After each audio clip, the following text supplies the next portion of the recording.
আসসালামু আলাইকুম। আমরা পানির ট্যাঙ্কি পরিষ্কার করতেছি। এটা হলো আপনার 6 তলা করে পানির ট্যাঙ্কিটা। এটা ট্যাঙ্কিটার ভিতরে পর্যাপ্ত পরিমাণ গ্যাস থাকে, অনেক গ্যাস থাকে।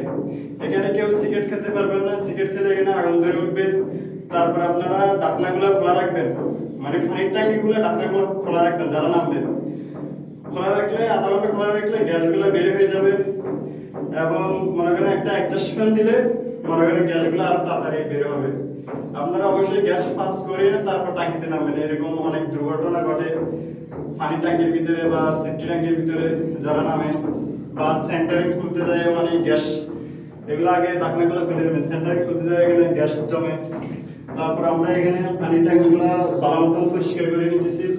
আর পানির ট্যাঙ্কিগুলো অনেকে মনে করেন কাজগুলো অনেকটাই সহজ, কিন্তু এটা কাজগুলো অনেকটাই সহজ না, অনেকটাই কষ্টসাধ্য হয়ে। দেখেন পানিগুলো কি পরিমাণ ময়লা, নতুন ট্যাঙ্কিতে হওয়ার কারণে পানিগুলো কত ময়লা। দেখেন এটা নতুন ট্যাঙ্কি, ব্যবহার করা হয়নি, এটা নতুন ট্যাঙ্কি, কি পরিমাণ ময়লা।